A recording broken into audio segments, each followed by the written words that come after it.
Hi creative friends, this is Saraya and thank you so much for being here. So before I dive into this piece over here, I just wanted to make a comment. So I watch all of my videos before I post them, but the last few videos I didn't really have a chance to watch them because I've just been really busy with my daughter graduating from high school, etc, etc. So I just watched them this morning and I have to say I'm really freaked out because there are a couple of videos that are not in my voice and I don't know why. Like it sounds like AI. Like those are my words. I made the video. But when I'm listening to it, like it's in a voice that is completely not mine. And this is what I'm discovering about YouTube is like it is so freaking weird, okay? Like things will pop up, like everything will be fine for like a long period of time and then the weirdest things will happen. Like somebody wrote a comment a few months ago and they said that one of my videos was only available in Arabic, like they could not listen to it in English. And I was like, I'm pretty sure I have captions that you can listen to and like you can read them in other languages, but I speak English and I'm pretty sure that the only language you can hear my videos in is in English, and I couldn't figure out what was going on. But I have no idea, you guys. That is my video. Those are my words. I am speaking, but that voice is not mine, and it's so bizarre. So yeah, I don't know. I don't know if it's gonna change back to my voice, and like I didn't like change anything to make it like a different voice. I don't think you can do that, but I don't know, you guys. I'm trying not to think too much about all the things that could happen with YouTube. It's really just odd. But the video is mine. Everything I'm saying is, it is my work. It's really just weird. Yeah, so I just wanted to let you guys know that. Anyways, so getting back to this, I have been looking at it and I'm really like it's really like a different piece than what I would normally do present day, but in another sense it's not. Now to me, this looks the color palette looks very Connie-esque. It doesn't look like my color palette, and I don't know if it's the purple. The red absolutely is my color palette, and so is the yellow, but I think this purple part is making it feel like, I don't know, it's not me, but I'm okay with it. I do love this purple, and it is picking up on the purple that was already here. Now this is part of the book. It looks like I painted that, but I didn't. This was just already there as part of the book. So it is kind of picking up a little bit on there. So I don't know. It's kind of like, I don't know. I just don't know what's going on. There are parts of it that I like, but it's just in its early stages, I guess. And so basically while I work, and I hope that these videos, you guys, is not going to change my voice because it's just so creepy to me. Like imagine if you're so used to your voice and then you make a video and it's like just in a different voice. It's just creeped me out so badly. Oh my goodness. Anyways, so I'm just gonna I don't think I want to use the tea bags, and I don't know about like these pieces here. I don't know about a stencil. Like honestly, you guys, this is like a lot of I don't know, which is fine. Because I don't know is a good place to be. It means that you're just questioning things. You're not like taking things like, oh, they have to be a certain way, Now this is interesting. Let me see here. And this was part of a junk journal, so I like this pattern. And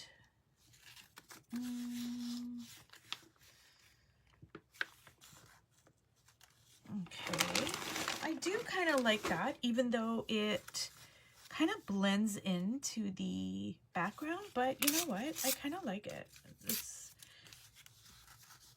like, oh, I like that. Like part of it is like, like her face, like it's got like skin colors, but she's also got a purple face. So I kind of like that. It kind of has like a very like a dream quality to me, because I've been writing in my studio log a lot, like I was saying, about shadow work and about, you know, Jung and dreams, symbology, etc., etc.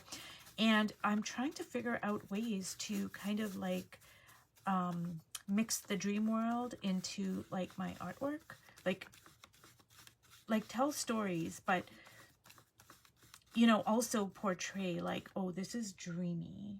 Does that make sense, you guys? Like, you know, this is like present time, and then this is dream, like, you know, this is a dreamlike state, and this is, you know, the collective unconscious and all these other things. And I'm trying to figure out ways, and this kind of looks like kind of dreamy to me because her face is like half, you know, it's not half, a little bit of it is like skin color, and then the rest of it is purple. So I'm kind of liking that.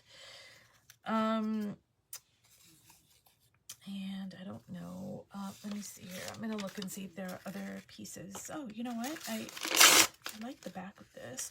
So in my last video, I think I was questioning whether I should use green, and generally I don't like green and red together, but there is a little bit of green here already that was on the page, and I don't know. I don't want to go with blue, I don't think. I might want to go with green. I don't know. I'm going to keep that there. Maybe. So I kind of like that as well. And, oh, I like that. Oh, I like that, you guys. Now, do I like it as much, or just do I want a little bit? I think I want a little bit of it.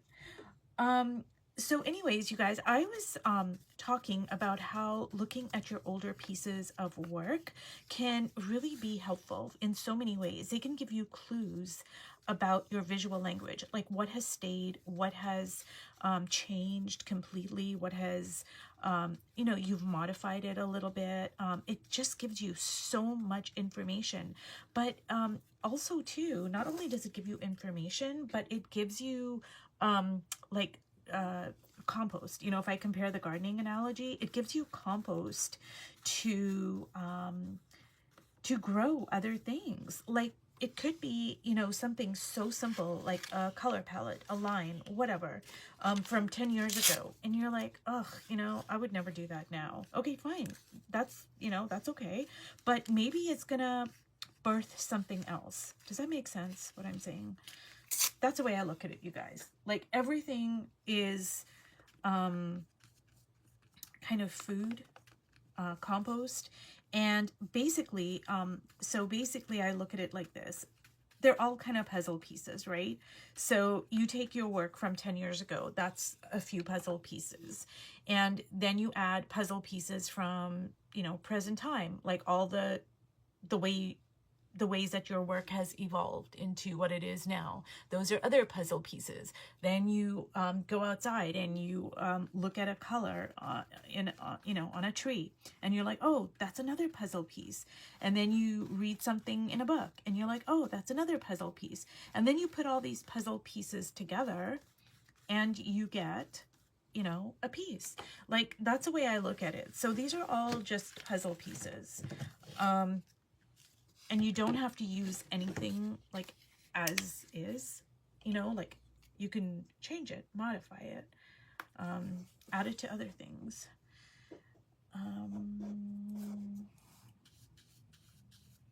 Okay.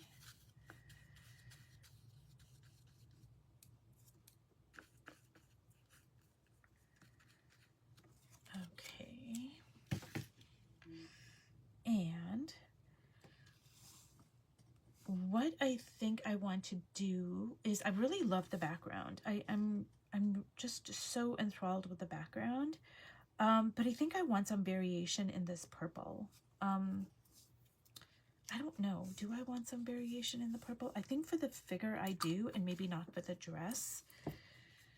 So let's see here.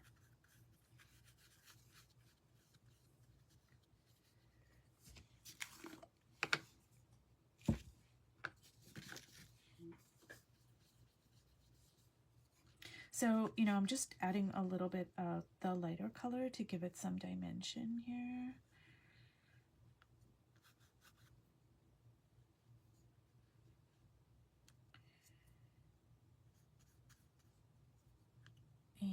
Okay.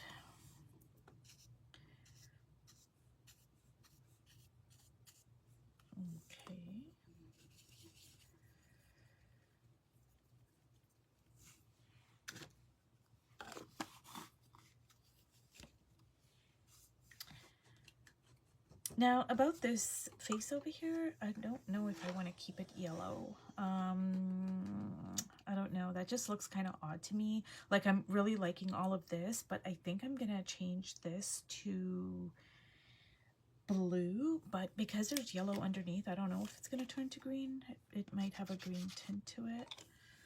I don't know.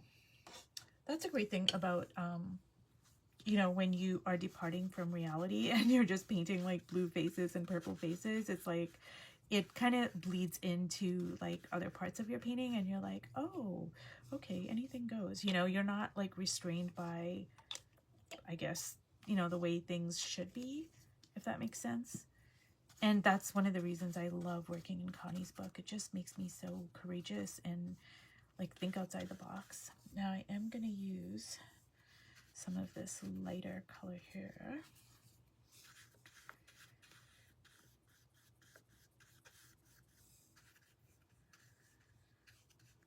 Okay, and this is like a lot of this is just putting in colors. Now I'm liking this color scheme a lot more, but I think I do want to make this green.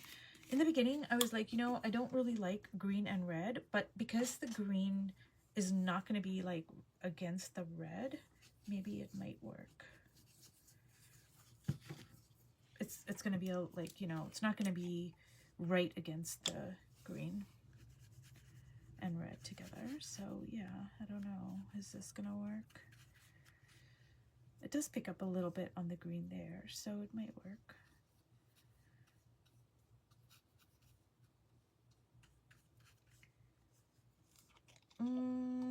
I don't know, you guys. I don't know. I think for this one, I'm going to get out my oil pastels in Caran d'Ache when it's dry, maybe.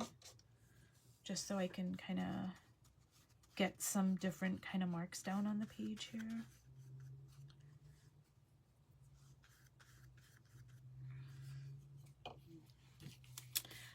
Okay, you guys, so I am going to let this dry, and I'm going to be writing about it in my studio log, because I don't know. There's stuff about it I like, stuff about it I'm just unsure about, and there's nothing wrong with that, you know. That whole adage that I shared in, I think it was my last video, when my daughter was younger and we went through a phase where we would say, like, with everything, we'd be like, that's interesting. It might seem like a funny, cute story, but it's actually really helpful with anything in life, but especially with painting, because it puts you instantly in this frame of curiosity and like an empty cup, rather than, oh, it should be this way, and now it's not working out that way, and now I'm frustrated, now I'm angry, now I'm fighting with the page. And whenever I get to that point, that's never a good place to be. So when I say, oh, that's really interesting, you know, that just puts me in a frame of, oh, you know, like, yeah, that is interesting. And interesting is curiosity. Curiosity can lead to new discoveries. It can lead you to be more you know, courageous in your choices, to think outside the box, to try out new things, to, you know, put things together that you like, puzzle pieces, you know, and put these puzzle pieces together that you didn't think about. Like, I might be like, you know what, I really want to use some black and white paper on this, which I really do, actually. And, you know, okay, well, that's kind of, you know, it goes against like all this color here, but it's, I'm really feeling like, hey, I'm gonna get some black and white paper. And actually, let's see here, this is my birdie, and yeah, see, I really love that. I'm gonna leave it there. Anyways, you guys, so if you've watched all the way to the end, thank you so much, and I will see you in my next video. And I'm sorry about the voice. I don't know what's going on. I'm hoping it's gonna go back to my normal voice. Yeah, I don't know, you guys. Okay, we'll see you in my next video. Bye-bye.